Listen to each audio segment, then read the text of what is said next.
ಆ ಹುಡುಗಿ ತನ್ನ ಮನೆಯಿಂದ ಹೊರಡುತ್ತಿದ್ದಳು. ಸ್ವಲ್ಪ ದೂರದಲ್ಲಿ ಒಂದು ಬೈಕ್ ನಿಂತಿತು. ಆ ಹುಡುಗಿಗೆ ಒಬ್ಬ ಬಾಡಿಗಾರ್ಡ್ ಇದ್ದ. ಆ ಬಾಡಿಗಾರ್ಡ್ ಅವರನ್ನು ಹೆದರಿಸಲು ತನ್ನ ಬಂದೂಕನ್ನು ಹೊರತೆಗೆದಂತೆ ನಟಿಸಿದನು.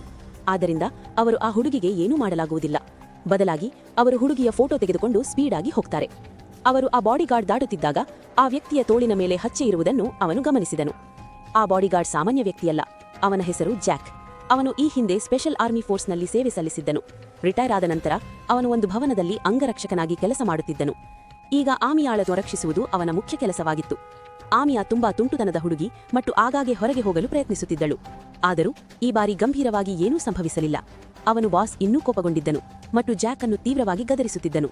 ಆದರೆ ಅವನ ಹೆಂಡತಿ ಅವನನ್ನು ಸಮರ್ಥಿಸಿಕೊಂಡಳು. ಆಮಿಯಾಗೆ ಕೇವಲ 9 ವರ್ಷ. ಹೊರಗೆ ಆಟವಾಡುವ ಅವಳ ಬಯಕೆ ಸಹಜವಾಗಿತ್ತು. ಸ್ವಲ್ಪ ಸಮಯದ ನಂತರ ಮಾಲೀಕರ ಕೋಪ ಕಡಿಮೆಯಾಯಿತು ಮತ್ತು ಅವನು ಅವರನ್ನು ಹೊರಗೆ ಹೋಗಲು ಬಿಟ್ಟನು. ಜಾಕ್ ತನ್ನ ಕಾರನ್ನು ಹೊರತೆಗೆದು ಡ್ರೈವರ್ ಮತ್ತು ಭದ್ರತಾ ಸಿಬ್ಬಂದಿಯಾಗಿ ಕಾರ್ಯನಿರ್ವಹಿಸುತ್ತಾ ತಾಯಿ ಮತ್ತು ಮಗಳನ್ನು ಮಾಲ್ಗೆ ಕರೆದೊಯ್ದನು. ಮಾಲ್ನಲ್ಲಿ ಅವನು ಮತ್ತೆ ಅದೇ ಬೈಕನ್ನು ನೋಡಿದನು ಮತ್ತು ಅವನು ಫುಲ್ ಅಲರ್ಟ್ ಆದನು. ಅವನು ತಕ್ಷಣ ಕಾರಿನ ಬಳಿಗೆ ಓಡಿದನು.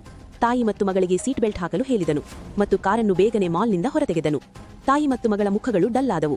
ಅವರನ್ನು ಬೆನ್ನಟ್ಟುತ್ತಿದ್ದ ವ್ಯಕ್ತಿಗಳನ್ನು ಅವರು ಈಗಾಗಲೇ ಗುರುತಿಸಿದ್ದರು. ಜಾಕ್ ಹೇಗೋ ತಪ್ಪಿಸಿಕೊಂಡು ಅವರನ್ನು ಸುರಕ್ಷಿತವಾಗಿ ಮನೆಗೆ ತಲುಪಿಸುವಲ್ಲಿ ಯಶಸ್ವಿಯಾದನು. ಅವರು ಬಂದ ತಕ್ಷಣ ಅವನು ಆಮಿಯನ್ನು ಕೂರಿಸಿ ಮತ್ತು ಸೀರಿಯಸ್ ಆಗಿ ಸತ್ಯ ಏನು ಎಂದು ಕೇಳಿದನು. ಈ ಬಾರಿ ಆಮಿಯಾ ಏನನ್ನೂ ಮುಚ್ಚಿಡಲಿಲ್ಲ.